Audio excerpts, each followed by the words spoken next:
السائل يقول: هناك من يقول أن المريد إذا اتصل بطريقة صوفية فإنه من الأدب عليه أن يقرأ أوراد الطريقة ويقتصر عليها ولا يتعدى إلى غيرها، وفي حال أنه تعدى إلى غيرها من أوراد فإنه لا يحصل له مدد من أوراد وينقطع عنه مدد طريقته الأولى. يعني هو هذه الأمور يعني يا سيادة مش تكونوا على بينة.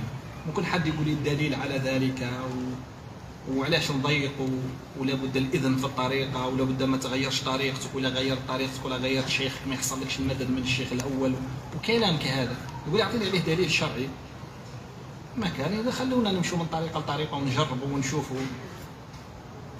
يا سيدي كاين بعض الأمور مبنية على التجربة نسألوا فيها أهل الخبرة وهم جربوا، وهذه الأمور غيبية أمور روحانية ما تظهر لنا احنا، ظهرت للصالحين حكاوها لنا الصالحين قالوا لنا ردوا بالكم راها من الأشياء اللي تعيق المريد عن نتاجه باش ما يثمرلوش الورد هي هذا سوء الأدب، هذا التخلاط هذا.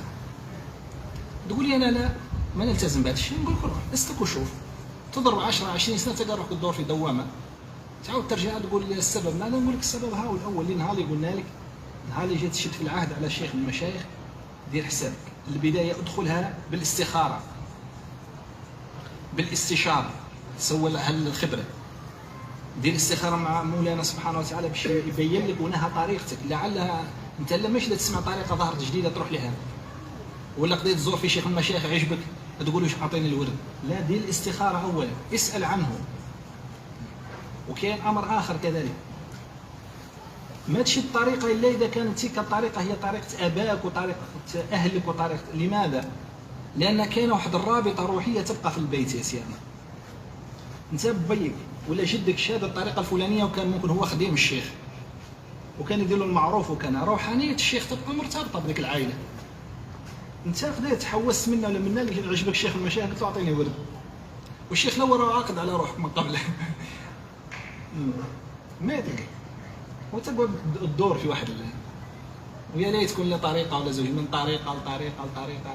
وسيادنا يقولوا كما لا يكون للمرأة زوجان ولا كما لا يكون للكون إلهان لا يكون للمريد شيخان. هل يكون لو كان فيهما آلهة إلا الله لفسدتا. المرأة هل يمكن أن تتزوج برجلين؟ لا. لماذا؟ لأنها ضعيفة. كذلك الآن نقول المريد ما دمت ضعيفا يكفيك شيخ واحد.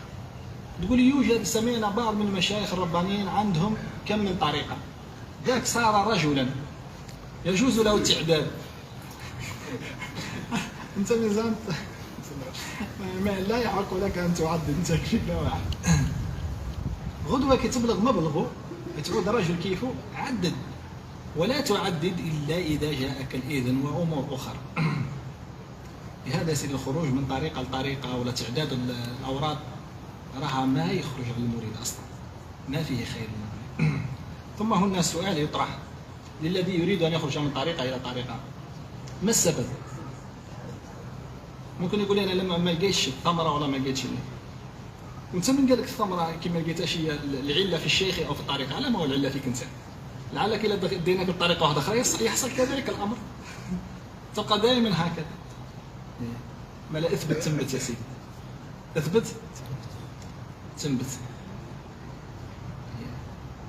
لو كان نقول للأحباب أحفر له طلع لي الماء، أحفر متر منه زيد أحفر متر منه متر منه، ممكن يدور كاملة عين صالح ما يطلع ليش الماء. علاه؟ يحفر متر ويروح ينقص مني، يحفر متر ويروح مني. ولكن نقول له أحفر 9 10 متر هنا يطلع الماء في مكان واحد. إذا شد في مكان، شد في طريقتي، شد في شيخ. هذاك هو تلقى البركة. رب إنسان يكون شيخه من صغار الأولياء ويفتح الله عليه مع ملازمة لشيخه والأدب معه فتحا كبيرا، ورب إنسان تجده شيخه من أقطاب بل لعله هو غوث الزمان، ولكن هو يتلوى كالثعبان لن يأتي منه شيء أبدا، ولعله يخرج بدعوة الشر عن شيخه. نسأل الله العفو والعافية.